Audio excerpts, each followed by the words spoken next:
Haleluya, puji Tuhan. Selamat pagi saudaraku yang terkasih di dalam nama Tuhan Yesus. Kita tetap semangat pagi, terutama kita harus semangat di dalam Yesus Kristus yang selalu ada di dalam kita. Tuhan Yesus selalu memberi anugerahnya buat kita. Kita sehat sampai saat ini saudara? Haleluya, puji Tuhan. Kita dalam perlindungannya. Mari kita bersatu di dalam doa. Haleluya, haleluya. Terima kasih Tuhan Yesus. Engkau Allah yang sungguh baik buat kami Tuhan. Kekal selama-lamanya ya Bapa. Dari saat ini Tuhan. Dan Tuhan atas anugerah-Mu, atas kasih-Mu, di pagi ini Tuhan boleh kami memuliakan nama-Mu, menyiapkan diri duduk diam Tuhan untuk memuliakan nama-Mu, bersujud di hadapan-Mu ya Bapa. Dan Tuhan Yesus, kalau di pagi ini juga Tuhan kami menyerahkan Tuhan untuk pelayanan Ishak Prison Ministry juga Tuhan. Di pelayanan di Polda Tuhan, Engkau tetap sertai kami Tuhan. Engkau sertai hamba-Mu, sertai pelayan-pelayan Engkau yang datang untuk melayani jiwa-jiwa di sana ya Bapa. Ada keselamatan Tuhan, ada kemenangan terjadi Tuhan Yesus. Terima kasih, urapi kami semua Tuhan dengan Roh-Mu yang kudus ya Bapa. Kami sungguh mengucap syukur Tuhan dan mengucap syukur tak pernah henti-hentinya kepadamu ya Yesus. Tuhan Yesus, saat ini kami yang lemah Kau kuatkan Tuhan. Kami yang sakit Kau sembuhkan Tuhan. Kami yang tidak ada di jalan-Mu Tuhan, Engkau tetap fokuskan kami ke dalam tangan-Mu ya Tuhan, ke dalam firman-Mu Tuhan. Ingatkan kami selalu Tuhan, selalu ingat kepadamu, selalu taat kepadamu ya Bapa. Terima kasih Tuhan, urapi kami semua Tuhan. Dan kami siap memuji muliakan nama-Mu Tuhan. Dan siapapun yang mendengarkannya melalui YouTube ini Tuhan, kami percaya Tuhan ada kuasa Roh-Mu yang kudus menguasai mereka Tuhan. Rahmat-Mu turun kepada mereka ya Bapa. Terima kasih Tuhan, terpujilah nama-Mu Tuhan. Kami menyerahkan ibadah di hari Minggu ini. Haleluya, amin. Kami mengucap syukur kepadamu Tuhan. Kami tahu karena anugerah Tuhan yang ada selalu kepada kita, kita wajib mengucap syukur kepadanya, kita berterima kasih kepadanya. Mari kita puji Tuhan. Ku ada sebab anugerah-Mu. Haleluya Yesus.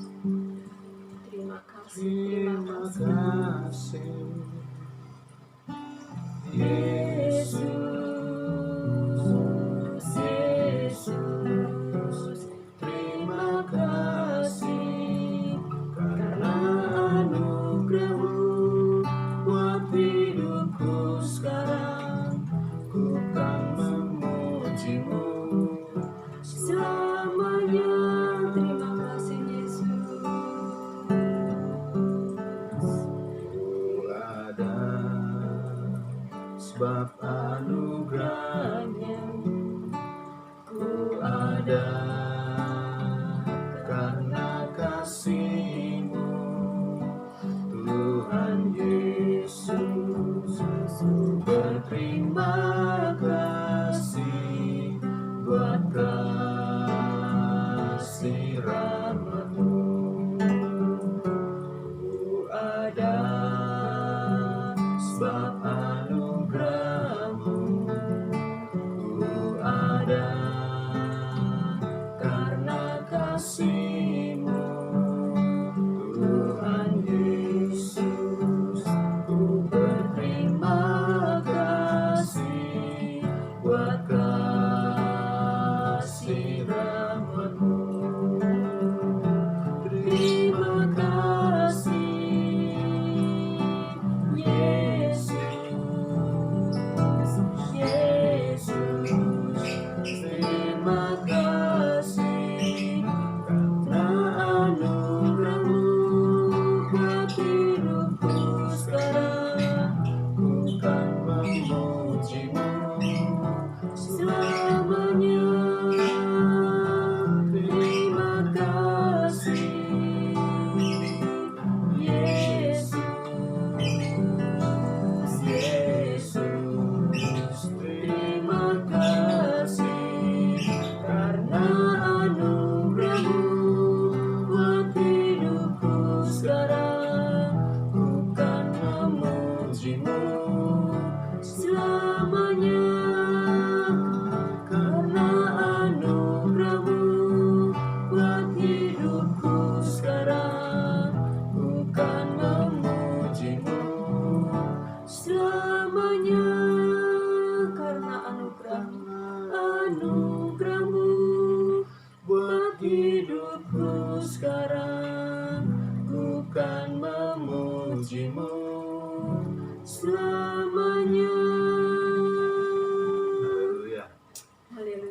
Puji Tuhan.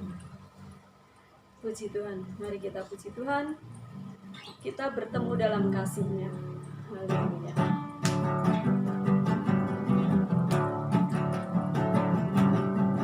Bertemu dalam kasih-Nya, bertemu dalam anugerah-Nya, bersuka cita semua di dalam rumah Tuhan. Bertemu dalam kasih-Nya, berkumpul dalam anugerah-Nya, bersuka cita semua di dalam rumah Tuhan. Oh saudaraku dan saudariku, Tuhan cinta dan mengasihimu, bersuka cita semua di dalam rumah Tuhan. Oh saudaraku dan saudariku, Tuhan cinta dan mengasihimu, bersuka cita semua di dalam rumah Tuhan. Bersuka cita semua di dalam rumah Tuhan. Bersuka cita semua di dalam rumah Tuhan. Haleluya. Kita bertemu di dalam kasih Tuhan. Kita akan mendengarkan firman Tuhan. Tuhan sungguh mengasihi kita, dan kita cinta kepada Tuhan Yesus kita yang sudah menganugerahkan kasih-Nya. Dia menjadi Bapa dan Allah kita. Ku mau cinta Yesus untuk selama-lamanya. Haleluya. Ku mau cinta Yesus selamanya. Ku mau cinta Yesus selamanya. Meskipun badai silih berganti dalam hidupku, ku tetap cinta Yesus selamanya. Ku mau cinta Yesus, ku mau cinta Yesus selamanya. Haleluya. Ku mau cinta Yesus selamanya. Yesus, meskipun badai silih berganti dalam hidupku, ku tetap cinta Yesus selamanya. Ya Aba, ya Bapa, ya Aba, Bapa, ini aku anakmu, layakkanlah seluruh hidupku. Ya Aba, Bapa, ini aku anakmu, pakailah sesuai dengan rencanamu. Ya Allah, ya Aba, ya Aba, Bapa, ini aku anakmu, layakkanlah seluruh hidupku. Ya Aba, Bapa, ini aku anakmu, pakailah sesuai dengan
setiap hati kami. Engkau tahu apa yang sedang terjadi dalam hidup kami, Tuhan. Kami percaya tidak ada yang mustahil di saat Roh Kudus memberikan arahan, tuntunan, pimpinan di dalam hidup kami lewat kebenaran firman-Mu, Tuhan. Itulah yang menjadi keyakinan kami. Firman-Mu adalah jalan keluar bagi kami. Firman-Mu adalah kekuatan kami. Firman-Mu adalah penolong, penghibur bagi kami, pemelihara di dalam hidup kami, untuk kami hidup di dalam kebenaran-Mu. Terima kasih Bapa, terima kasih. Berfirman-Lah, pakai mulut lidah hamba-Mu tidak ada apa-apanya ini, Tuhan. Urapan Allah terjadi atas kehidupan hamba-Mu, biar hamba dapat menyampaikan isi hati-Mu pada siang hari ini bagi umat-Mu yang ada. Terima kasih Bapa. Dalam berkat nama Tuhan Yesus Kristus, kami sudah berdoa dan bersyukur. Haleluya. Amin. Puji Tuhan. Selamat siang buat kita semua. Tuhan memberkati kita lewat siang hari ini, lewat Tuhan memberikan kepada kita hari di mana harinya Tuhan selalu menjadi baru bagi setiap kehidupan kita yang percaya kepada Tuhan. Jadi di saat kita bangun pagi, di saat kita merindukan Tuhan ada di dalam hidup kita, sebelum kita membuka mata kita, Tuhan sudah tahu apa yang menjadi keperluan kebutuhan kita. Tuhan juga tahu apa yang sedang kita alami. Dan saatnya kita belajar lewat kebenaran firman Tuhan. Kalau kita terus memproyeksikan diri kita kepada kebenaran firman-Nya, Tuhan pasti juga akan membawa kita kepada pengalaman-pengalaman yang baru, yang baik, yang berkenan di mata Tuhan. Tuhan akan bawa kita kepada pengalaman tersebut, saudara. Karena apa? Karena Tuhan juga tahu kalau kita tuh mau mengasihi Dia. Tuhan gak bakalan tinggalin kita. Tuhan gak bakalan mempermalukan kita sebagai anak-anak Tuhan, sebagai hamba-hamba Tuhan. Kenapa? Karena kita juga mau mengasihi Tuhan. Ada respon di dalam hidup kita yang mau mengasihi Tuhan.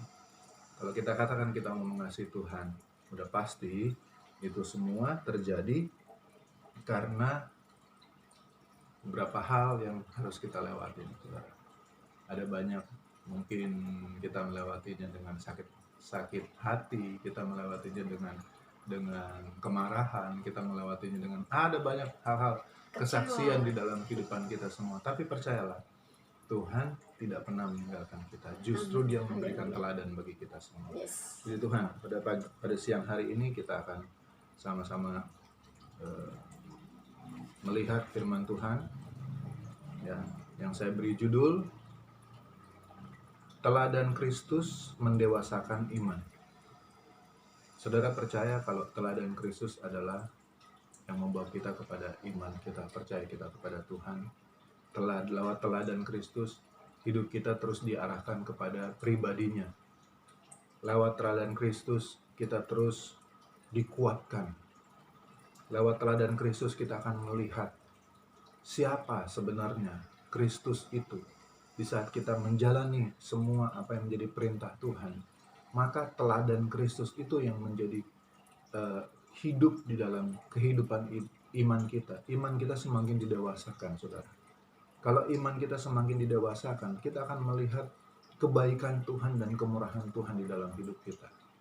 Tapi akan ada banyak histori daripada semuanya ini. Apa yang saya katakan akan sebelumnya pasti sudah banyak historinya, saudara. Sudah banyak sejarah di dalam hidup kita yang harus kita lewati. Dan kembali lagi, kalau teladan Kristus mendewasakan iman kita, sudah pasti kita akan menang bersama dengan Tuhan. Amin. Karena itu adalah janjinya. Haleluya. Haleluya. Puji Tuhan. Mari kita baca di dalam Kisah Para Rasul 1 ayat yang ke-1 sampai ayat yang ke-3. Kisah Para Rasul 1 ayat 1 sampai 3. Kita baca sama-sama. 1, 2, 3. Hai Theophilus, dalam bukuku yang pertama, aku menulis tentang segala sesuatu yang dikerjakan dan diajarkan Yesus, sampai pada hari Ia terangkat. Sebelum itu, Ia telah memberi perintahnya oleh Roh Kudus kepada rasul-rasul yang dipilihnya. Kepada mereka Ia menunjukkan dirinya setelah penderitaannya selesai. Dan dengan banyak tanda Ia membuktikan bahwa Ia hidup. Sebab selama 40 hari Ia berulang-ulang menampakkan diri dan berbicara kepada mereka tentang Tentang kerajaan kerajaan Allah. Puji Tuhan. Amin. Apa yang kita dapat dari pembacaan ini? Seorang Theophilus, ya. Dalam bukuku yang pertama, aku menulis tentang segala sesuatu yang dikerjakan dan diajarkan Yesus. Rasul Paulus sedang mengarahkan kepada Theophilus bahwa ada seorang pribadi yang harus menjadi teladan. Pribadi itu sampai diceritakan dan dibukukan. Inilah yang menjadi teladan di dalam kehidupan semua manusia, kehidupan semua orang yang berkenan di mata Tuhan. Yaitu siapa? Yesus. Sampai pada hari ia terangkat, sebelum itu ia telah memberi perintahnya oleh Roh Kudus kepada rasul-rasul yang dipilihnya. Saudara yang terkasih di dalam nama Tuhan Yesus Kristus, ya, para rasul dan nabi-nabi dan tokoh-tokoh Alkitab hanya membuat doktrin-doktrin pelajaran dari apa yang mereka terima daripada Yesus Kristus pada saat Yesus Kristus melayani pekerjaan Bapanya. Para rasul dan nabi-nabi yang ada, ya, tokoh-tokoh Alkitab yang ada, mereka membuat pelajaran-pelajaran Alkitab. Mereka membuat semuanya itu supaya menjadi kebenaran tentang kerajaan Allah. Bicara tentang kerajaan Allah, ya, sama halnya Alkitab menjelaskan kepada kita semua bahwa kerajaan Allah sedang mengarah kepada kita. Kerajaan Allah sedang mendatangi kita. Nah, kembali lagi, ini semua harus menjadi pelajaran, saudara. Kenapa? Karena manusia pada dasarnya hidup seturut dengan hawa nafsunya, hidup seturut dengan kehendaknya. Tapi kerajaan Allah datang kepada manusia untuk manusia itu dibentuk sesuai dengan apa yang menjadi kehendak Tuhan, bukan kehendak manusia lagi. Akan ada perbedaan antara orang-orang yang didatangi oleh kerajaan Allah atau dengan orang-orang yang tidak didatangi dengan kerajaan Allah. Kerajaan Allah berbicara tentang keselamatan. Keselamatan belum tentu semua orang bisa terima, saudara. Ada satu keluarga, hanya satu orang yang menerima keselamatan. Dalam lingkungan keluarga, suami, istri, 3 anak, hanya mungkin 2 orang yang menerima keselamatan, yang lainnya tidak. Tidak semua orang bisa menerima keselamatan. Tidak bisa semua orang menerima apa yang menjadi kerajaan Allah turun atas setiap rumah tangga. Enggak. Tapi pembuktian dari doktrin pelajaran yang sesuai Alkitab itu adalah tanggung jawab kita yang hidup di akhir zaman ini. Pembuktiannya daripada doktrin pelajaran yang sesuai dengan Alkitab, yang sudah diajarkan oleh yang diajarkan oleh para rasul ataupun nabi-nabi atau tokoh-tokoh Alkitab. Itu pembuktiannya itu adalah tanggung jawab kita, saudara. Buktinya sampai di mana? Kalau memang benar para tokoh-tokoh Alkitab itu mempelajari, ya, apa yang menjadi teladan Kristus diajarkan kepada umatnya, dan pembuktiannya itu dari apa yang kita percayai. Nah, sekarang pertanyaannya, sampai di mana kita percaya sama Tuhan? Sampai di mana kita percaya sama Tuhan Yesus? Dibuktikan dari apa? Ya, Alkitab di sini ayat yang ketiga menjelaskan, kepada mereka ia menampakkan dirinya setelah penderitaannya selesai, dan dengan banyak tanda ia membuktikan bahwa ia hidup. Sebab selama 40 hari ia berulang-ulang menampakkan diri dan berbicara kepada mereka tentang kerajaan Allah. Saudara yang terkasih di dalam nama Tuhan Yesus Kristus, mari, kalau di sini Tuhan sedang menuntut bukti di mana apa yang Tuhan teladani menjadi teladan bagi semua umat manusia dan diteladani oleh semua para rasul dan kitab dan semua tokoh-tokoh Alkitab, diteladani oleh mereka. Apa yang Yesus ajarkan diteladani oleh mereka. Adakah teladan itu sudah sampai kepada kita? Adakah keselamatan itu sudah sampai kepada kita. Dan buktinya apa? Saudara bisa pertanyakan itu di dalam hati saudara. Kita jangan mempersalahkan satu dengan yang lainnya. Kita jangan membuat Alkitab firman Tuhan itu karena menjadi cermin bagi orang lain.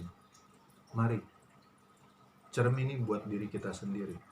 Sampai di mana kita mengasihi Tuhan? Sampai di mana doktrin pengajaran tentang teladan Kristus itu sudah ada di dalam hidup kita. Sekalipun kita sudah percaya kepada Yesus mungkin. Kita katakan, oh saya udah percaya sama Yesus.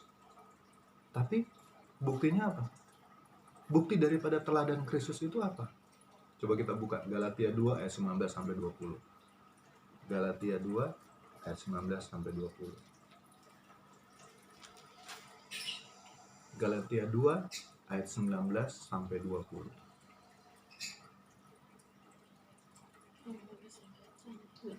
Galatia 2 ayat 19 sampai 20. Sebab aku telah mati oleh hukum Taurat.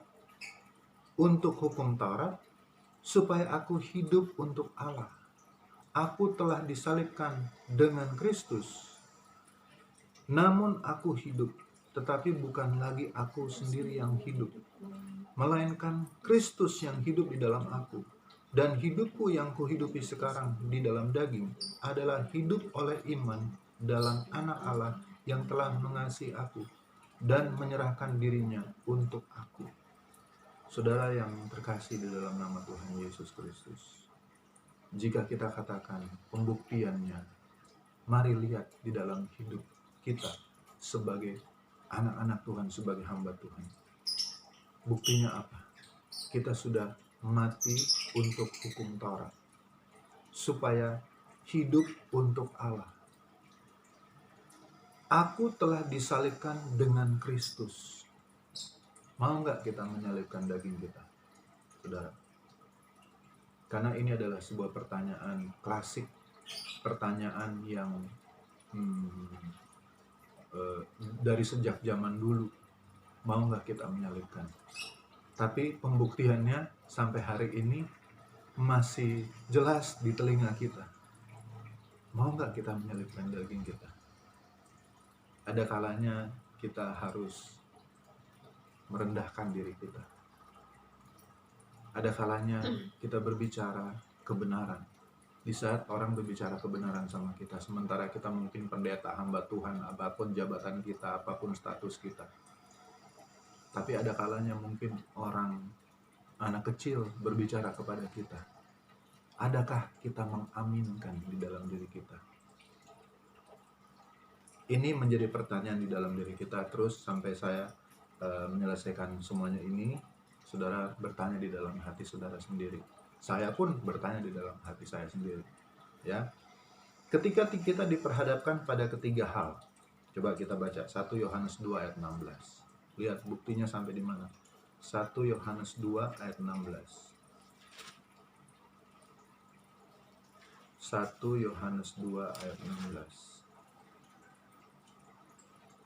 1 Yohanes 2 ayat 16, 1, 2, 3. Sebab semua yang ada di dalam dunia, yaitu keinginan daging dan keinginan mata, serta keangkuhan hidup, bukanlah berasal dari Bapa, melainkan dari dunia. Saudara, ketika kita diminta pertanggungjawaban kita oleh Tuhan, sampai di mana bukti engkau mengasihi aku, ya, kata Tuhan, ya. Begitu kita diperhadapkan kepada keinginan daging, keinginan mata, dan keangkuhan hidup, sudahkah kita melewatinya dengan sukses, dengan sempurna, dengan baik? Ini yang menjadi pertanyaan di dalam diri kita. Kalau suratan Galatia tadi katakan, aku hidup karena Kristus yang hidup di dalam aku. Kembali, saya tidak mau menyalahkan istri saya tidak juga mau menyalahkan jemaat Tuhan yang dipercayakan sama saya untuk saya layani. Tapi kembali lagi, cermin firman Tuhan ini saya bawa di dalam diri saya sendiri. Sudahkah saya lulus akan keinginan daging? Sudahkah saya lulus akan keinginan mata? Sudahkah saya lulus dengan baik akan keangkuhan hidup pada saat saya diperhadapkan kepada ketiga hal ini? Haleluya. Haleluya. Mari. Tuhan menginginkan hal-hal yang menjadi korban, saudara. Kalau kita perlu merasa mengorbankan diri kita kepada satu hal, mungkin di saat kita harus sabar, mau nggak kita juga memberikan pengaruh yang baik di dalam diri kita supaya kita sadar bahwa kita tuh harus sabar. Di saat orang mengambil barang kita, di saat kita diperhadapkan kepada hak kita, terus hak kita diambil, mau nggak kita menilainya itu bahwa kita sudah menyalibkan daging kita, saudara? Ya, saya ada catat di sini. Hal ini hanya Anda pribadi yang alami apa yang Tuhan katakan dalam kehidupan, bukan saja kehidupan tentang beragama, tapi tentang kehidupan orang percaya, saudara.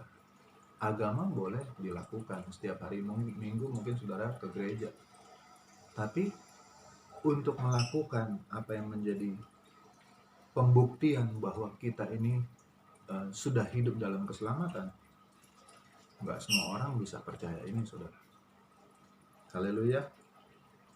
Kalau kita baca di dalam Matius 4 ayat 1-11, di situ dijelaskan Yesus saja dicobai oleh iblis. Bahkan Yesus yang adalah firman itu, dia sendiri dicobai oleh iblis. Terus mau kita katakan bahwa kita nggak pernah dicobai, atau kita terlepas dari semuanya itu dengan baik, dengan benar, dengan kita merasa oh saya bisa. Kembali lagi, saudara, pertanyaan itu yang menjadi terngiang-ngiang di dalam diri kita, apakah bisa nggak kita? Tapi kembali lagi, saudara, di saat kita punya patternnya itu jelas, jalannya itu jelas, di saat ada orang yang meneladani hidup kita, di saat Roh Kudus memberikan arahan, tuntunan, pimpinan di dalam diri kita pasti bisa. Karena nggak akan ada semua orang yang bisa melakukan hal itu tanpa tuntunan Roh. Coba kita buka Filipi 3 ayat 17-19. Filipi 3 ayat 17-16. Filipi 3 17-16. 17-19.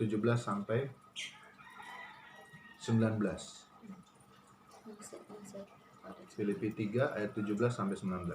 1, 2, 3. Saudara-saudara, ikutlah teladanku dan perhatikanlah mereka yang hidup sama seperti kamu yang menjadi teladan.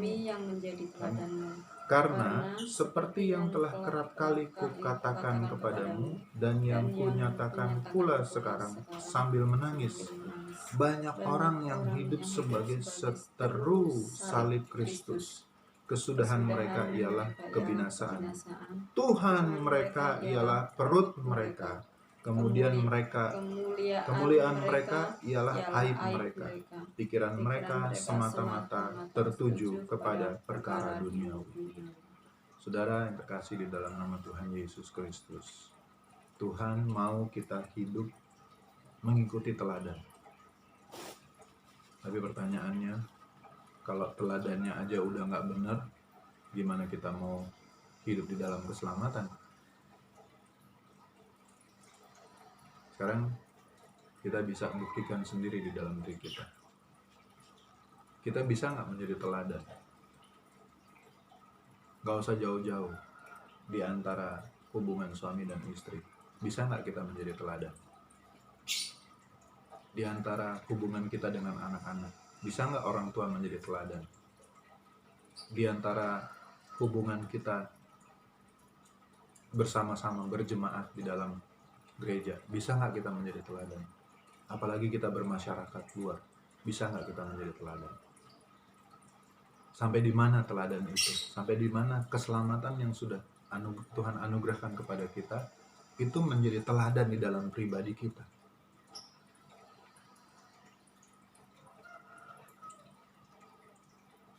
Ini pertanyaan terus di dalam diri kita, saudara.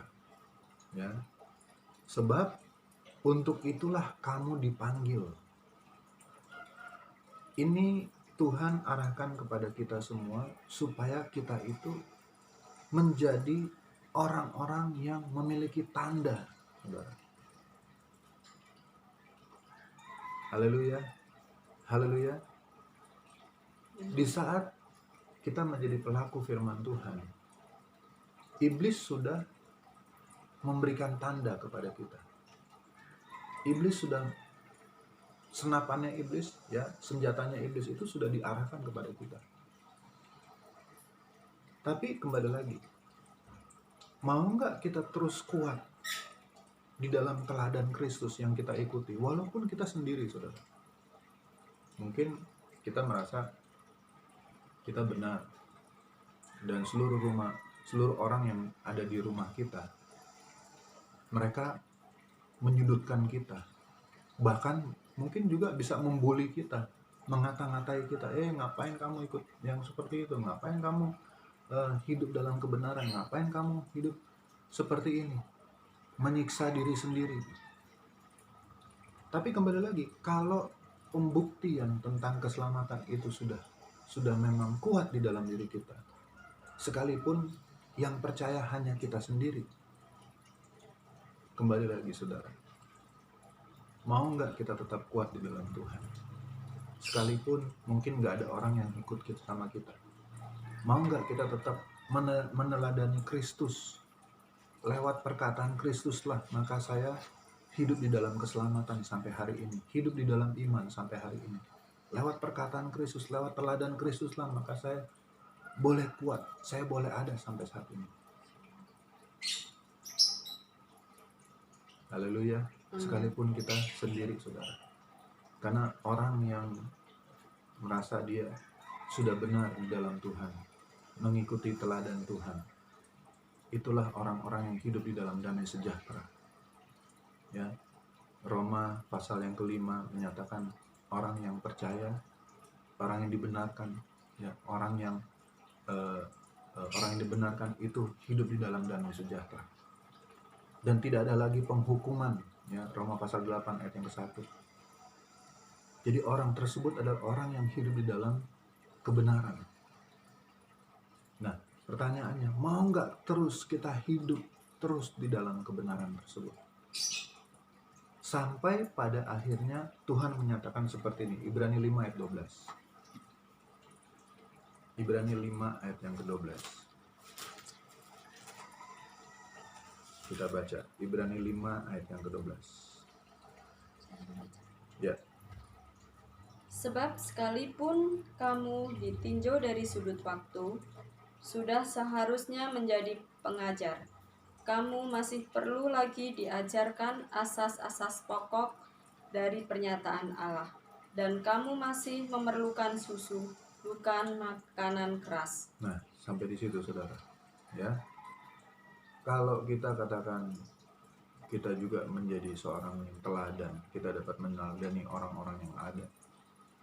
Tapi pada saat kita diperhadapkan kepada keinginan daging, keinginan mata, dan keangkuhan hidup, saudara, terus sepertinya kita kalah dengan hal-hal tersebut. Ya, kita nggak bisa lulus dari hal-hal tersebut. Sebenarnya kita itu sudah harus menjadi seorang pengajar. Ya, Tuhan sudah menganugerahkan teladan Kristus di dalam diri kita.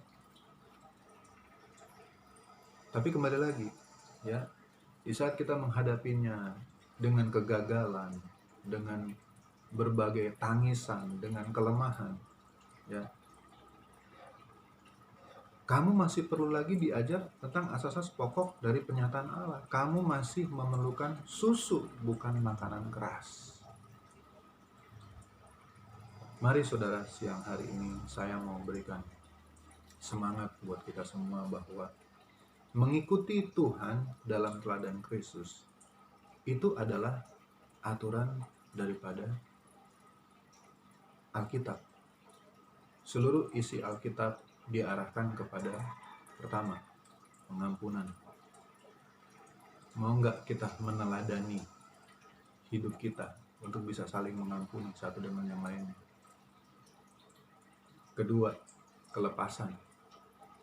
Mau nggak kita juga membantu orang untuk bisa meneladani orang supaya kita bisa melepaskan orang daripada setiap ikatan dosa?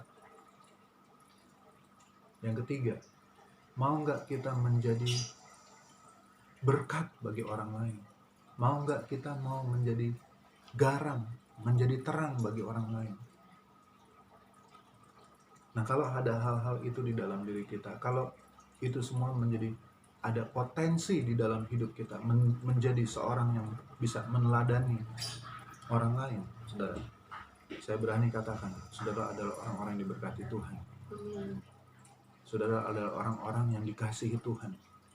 Karena sama seperti rasul-rasul zaman dulu. Pada saat mereka meneladani Kristus, mereka juga menghadapi hal-hal yang membuat daging mereka itu juga nggak merasa senang, saudara.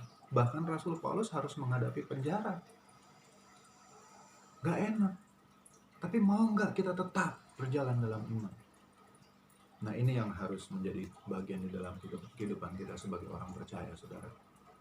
Jadi artinya di saat kita menjadikan Kristus teladan di dalam hidup kita, iman kita semakin didewasakan di dalam Tuhan. Saudara yang terkasih, jangan lupa untuk kita tetap bersatu di dalam satu kesatuan, persekutuan. Sekalipun kita nggak ketemu satu dengan yang lainnya dengan tatap muka. Dan jangan lupa kita berdoa, saling mendoakan satu dengan yang lainnya. Kenapa? Karena dari situlah teladan Kristus itu menjadi potensi yang hidup di dalam kehidupan kita, bahwa aku hidup bukannya aku lagi, tapi Kristus yang hidup di dalam aku. Puji Tuhan, kita berdoa.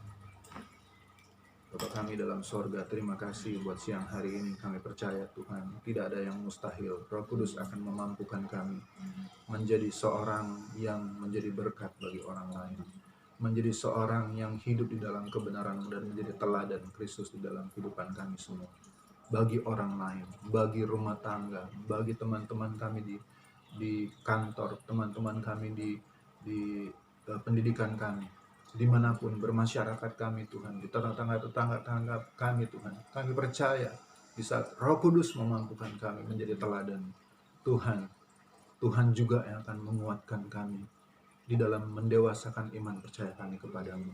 Terima kasih Bapa, terima kasih Tuhan. Segala puji syukur hormat hanya bagi nama-Mu. Dalam nama Tuhan Yesus Kristus kami sudah berdoa dan menaikkan syukur siang ini. Haleluya. Amin.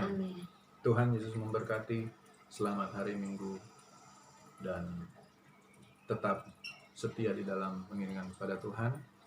Tetap setia melayani. Sekali Yesus tetap Yesus. Haleluya. Tuhan Yesus memberkati. Amin.